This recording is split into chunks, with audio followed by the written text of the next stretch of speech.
looked at is the Q&A, and I'm going to put this onto a separate page. So I'm going to insert a button, Q&A, drag it down to the middle. You'll see that the default action is Q&A for this one. I'm going to add some button text. What is your question? And make it nice and big.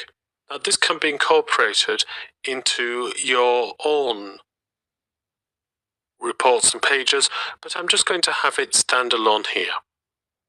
So I'm just going to move this one side just to illustrate what it actually does. And to do that, I'll go to Insert, Ask a Question. So this inserts a new visualization, but it's actually asking you in plain English, what question do you have?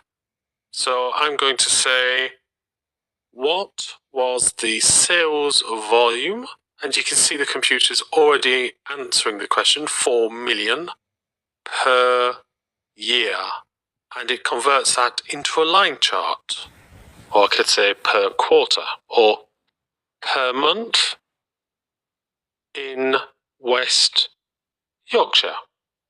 And you can see the computer does interpret that as meaning, okay, let's find out what the sales volume is per month in the region name called West Yorkshire. It's very clever.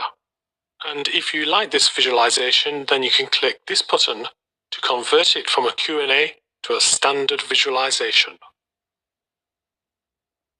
It's not perfect. There are some things that it can't do, that it would like to do. If I control click on my icon, here we have got some suggested questions to get you started. For example, what is the average sales price per year in, or maybe per region name? So now I've done that, firstly, it's helpful for you to be able to quickly create your own visualizations. But secondly, let's see what happens when we publish this to Power BI. So I'm going to save changes. I'm going to publish this. And then I'm going to view it on the web. So let's open it up. We're in the workspaces. So it's gone to my Q&A. I'm going to click on what is your question? Now I can ask my question. So what is the average price, let's say, per year? And you can see how it is being interpreted. Now, another thing you can do with the Q&A is bring up any one of your pages as an answer to a question. So let's have this matrix page. And I'm going to say, I want this matrix page to be suggested as an answer to the question, what are the sales prices? Oh, is this to do with sales volume? So if I just start typing in sales volume or what are the sales volume, and to do this, I go to the visualization pane, not of any particular visualization, but of the entire page. So I've got nothing selected, and I go to Format, Page Information, and I select Q&A, put it on. So these are names that I'm putting in that the end user are going to type, which is going to suggest the word matrix. So sales volume.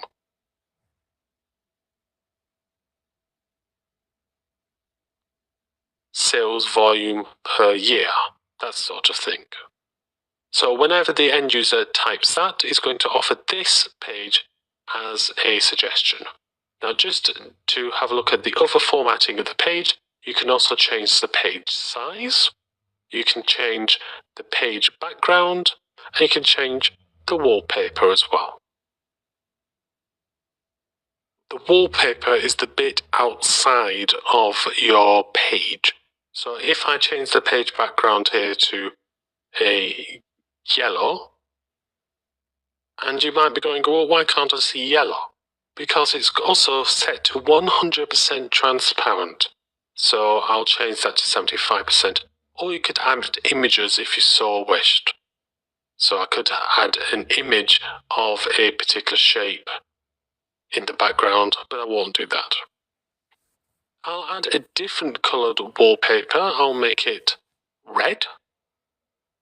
And I will have it a bit transparent. So you can see we've got wallpaper in the report and outside of the report, but in the report itself, we only have the page background.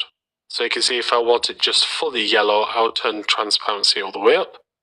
If I want some of the red of the wallpaper to go through, I will change the transparency so it's further down. So I'm going to make it a fairly light yellow like that, and 0% transparent, so none of the wallpaper comes through. That way it's easy to see what is wallpaper, which is the entirety of it, and what is the page background, which is just the report. So now I have added in this additional question, and I have said this page is going to be the answer to the question sales volume per year. I'm now going to republish this.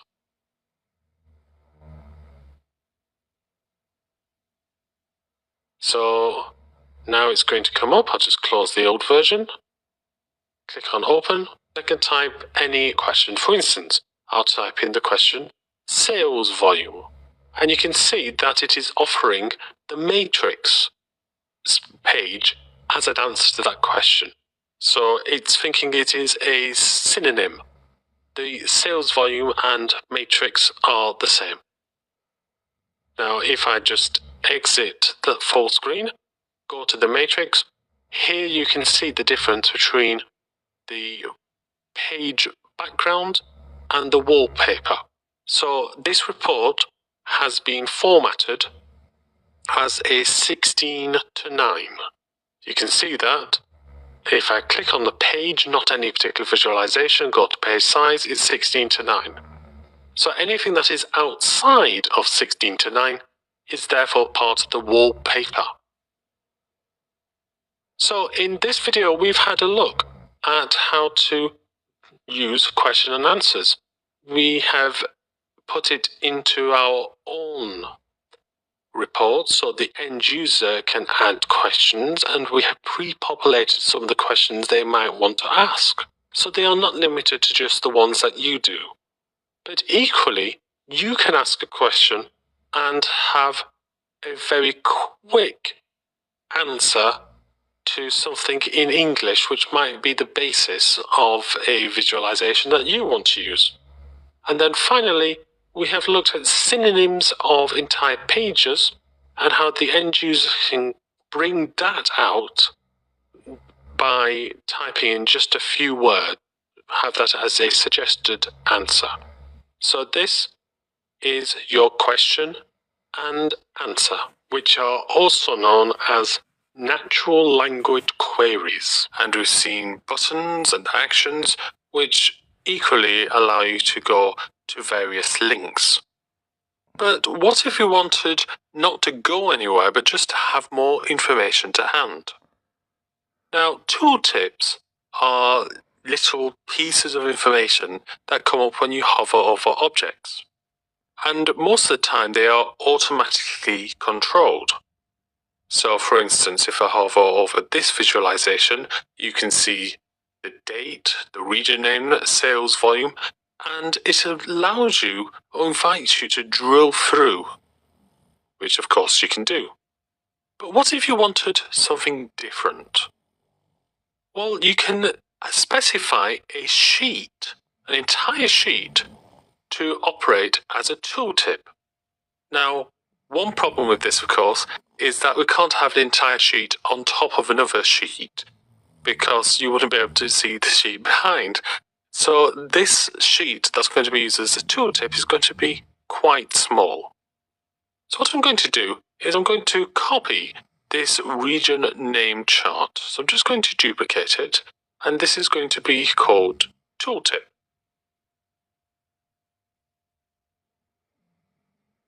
And the way to specify that this entire sheet is going to be a tooltip is by not clicking on any visualizations. So if you're seeing the axis and then go to the format, which formats for the entire page, and go to page information.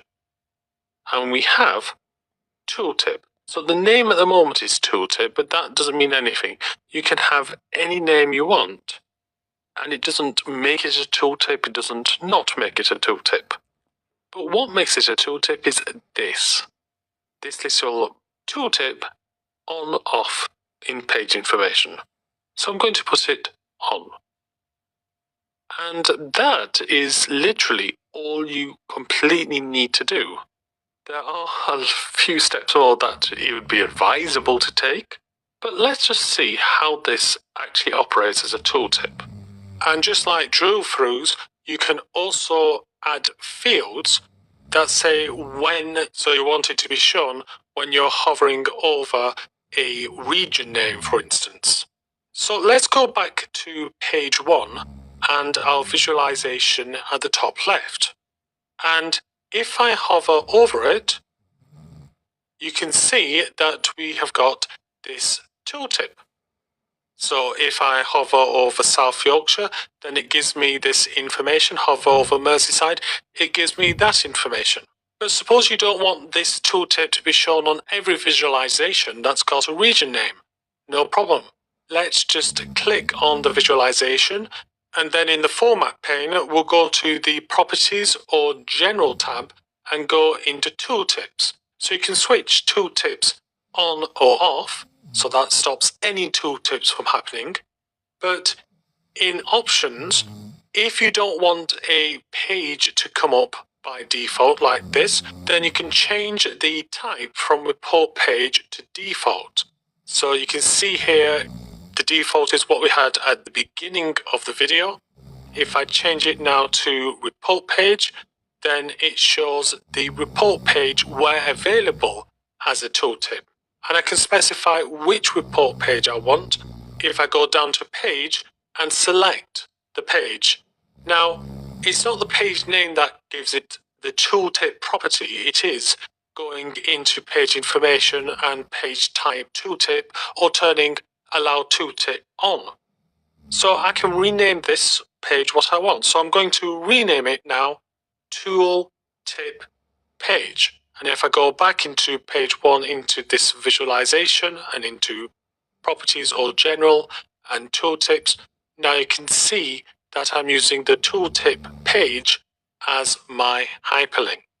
Now this might be the tooltip size that you want, and you can see that it grows to fit either the width or the height of the screen up to the original size. So let's decrease the size for my tooltip page. So let's go back into this page, and I think that's probably a bit too much information for what I want. So I'm going to get rid of, let's say, every visualization bar this one. Now let's reduce the size of it, size of the page. And again, I go to page information and page size. Now you'll see that there is a type here. This is set up for type 16 to 9, what used to be called widescreen when we were talking about televisions, but now it's the norm. 4 to 3 was the old version of what TVs used to look like. But I want to show you tooltip. I mean, you can specify any pixel width and height by going to custom. But I want to show you what tooltip looks like. Tooltip gives me a window which is very small, 320 by 240 pixels. And you can't actually see everything. So let's just go back and drag this visualization up. So let's drag it. Let's maybe resize it. Let's resize this one because this was going way out of the size. And now let's change this page size back to tooltip size. Now, it should be noted that this is just a suggestion for size. It isn't mandatory, and you can have whatever size you want. I'm going to also change this so that the font size is a lot smaller. And if you're wondering why it's not actually spaced so that you can see it all, there's actually an extra line, which if I decrease it, you can see it's the category name. So I don't want the category name, so I'm going to switch the category name to off, and that makes it a bit more centralized. So equally with these, you can see we've got warning signs saying far too big. So let's change this down to the minimum we can do, I think, is 8 point. And might need to change some other things. Maybe the title needs to change and that sort of thing. But these are all little things that you can do once you have set up what you want. So I think maybe the legend also could do with coming down a bit. But there are certain limits you can't go below in any case. So let's say we've now set up this tooltip to be exactly as you want.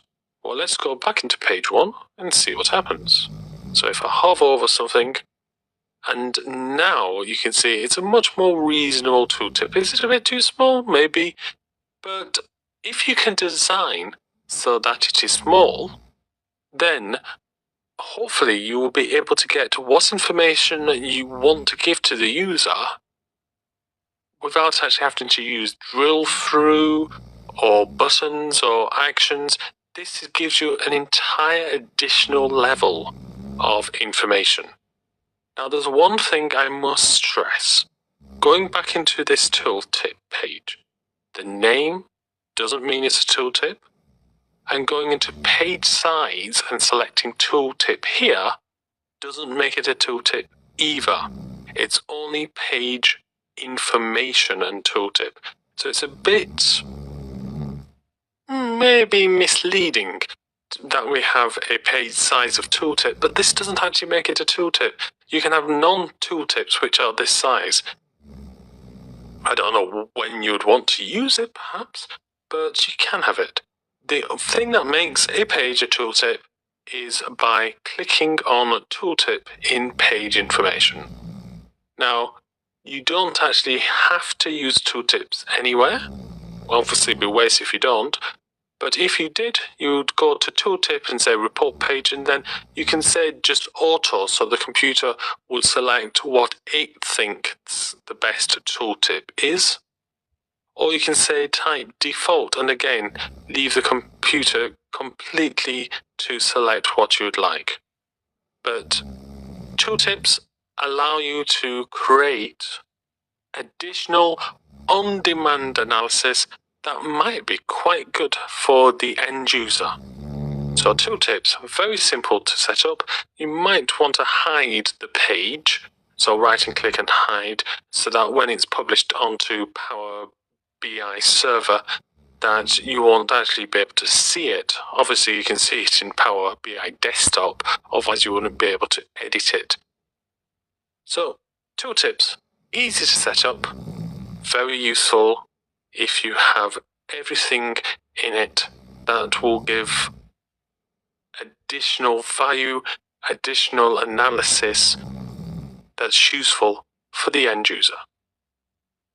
And as you can see, you can set up a single tooltip and use it in multiple visualizations.